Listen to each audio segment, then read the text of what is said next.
नमस्कार, DNP India में आपका स्वागत। मैं हूं आपके साथ राहुल चौधरी। बिहार की सियासत में फिलहाल जिस बदलाव की पटकथा तैयार हो चुकी है उसने बिहार की राजनीति को ही चौंका दिया है। असमंजस भरी इस राजनीति को इस बात से समझा जा सकता है कि कर्पूरी ठाकुर की जयंती से एक दिन पहले उन्हें भारत रत्न देने की घोषणा हुई। कल तक बीजेपी के बिहार प्रदेश के बड़े नेता नीतीश कुमार के खिलाफ आग उगल रहे थे। बीजेपी के फायर ब्रांड नेता गिरिराज सिंह और केंद्रीय गृह मंत्री अमित शाह भी ये कह चुके थे कि नीतीश कुमार के लिए अब बीजेपी में कभी एंट्री नहीं होगी। तो सवाल उठता है कि आखिर अमित शाह ने बीजेपी के जो दरवाजे नीतीश कुमार के लिए बंद किए थे वो क्यों खोल दिए गए। दरअसल जिस मंशा से बिहार के मुख्यमंत्री नीतीश कुमार ने इंडिया गठबंधन की नींव रखी थी वो शुरुआत में बीजेपी के नेतृत्व पर दबाव नहीं बना पाई, लेकिन बाद में जब नीतीश कुमार की कोशिशों से ममता बनर्जी, अरविंद केजरीवाल और अखिलेश यादव जैसे बड़े नेता लामबंद हुए और इंडिया गठबंधन के बैनर तले आए तो नीतीश कुमार बड़ी चुनौती के रूप में उभरे।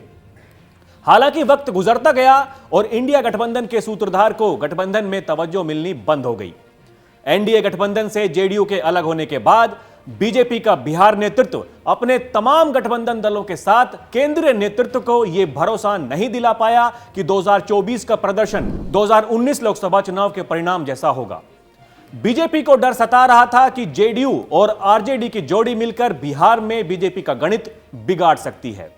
जातीय सर्वे और आरक्षण के बढ़े हुए प्रतिशत के कारण पिछड़ा और अति पिछड़ा वोट बैंक पर महागठबंधन का रंग चढ़ना भी बीजेपी की परेशानी का कारण बना हुआ था। बीजेपी को नुकसान होता हुआ साफ दिखाई दे रहा था। लोकसभा चुनाव को लेकर किए गए चुनावी सर्वे में दिखाया गया कि एनडीए को बिहार में 25 से 30 सीट का नुकसान हो सकता है। बीजेपी को यह एक बड़ा नुकसान लग रहा था। ऐसे में बीजेपी को जेडीयू के साथ की जरूरत दिखने लगी।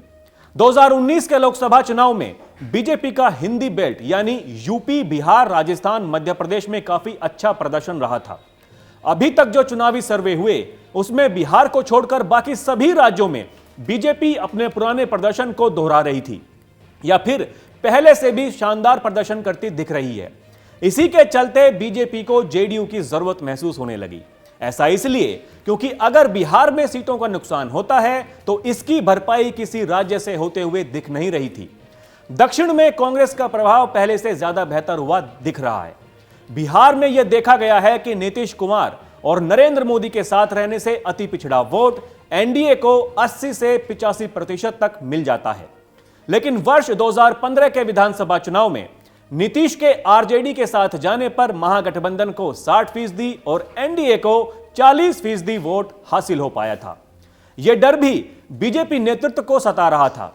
सबसे बड़ा कारण यह है कि नरेंद्र मोदी की पसंद नीतीश कुमार है। नीतीश कुमार ने भी कभी परिवारवाद की राजनीति नहीं की है। दोनों ही नेताओं के रिश्ते काफी अच्छे माने जाते हैं।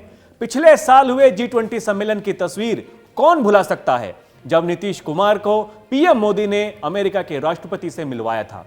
वैसे भी कहावत है कि राजनीति में ना ही तो कोई किसी का स्थायी दुश्मन होता है और ना ही दोस्त। पहले भी आरजेडी से नाता तोड़कर नीतीश कुमार बीजेपी से हाथ मिला चुके हैं, तो इस बार भी दोस्ती हो जाएगी तो उसमें नया ही क्या है। अभी के लिए इतना ही। खबरों का सिलसिला जारी है। आप देखते रहिए डीएनपी इंडिया। नमस्कार।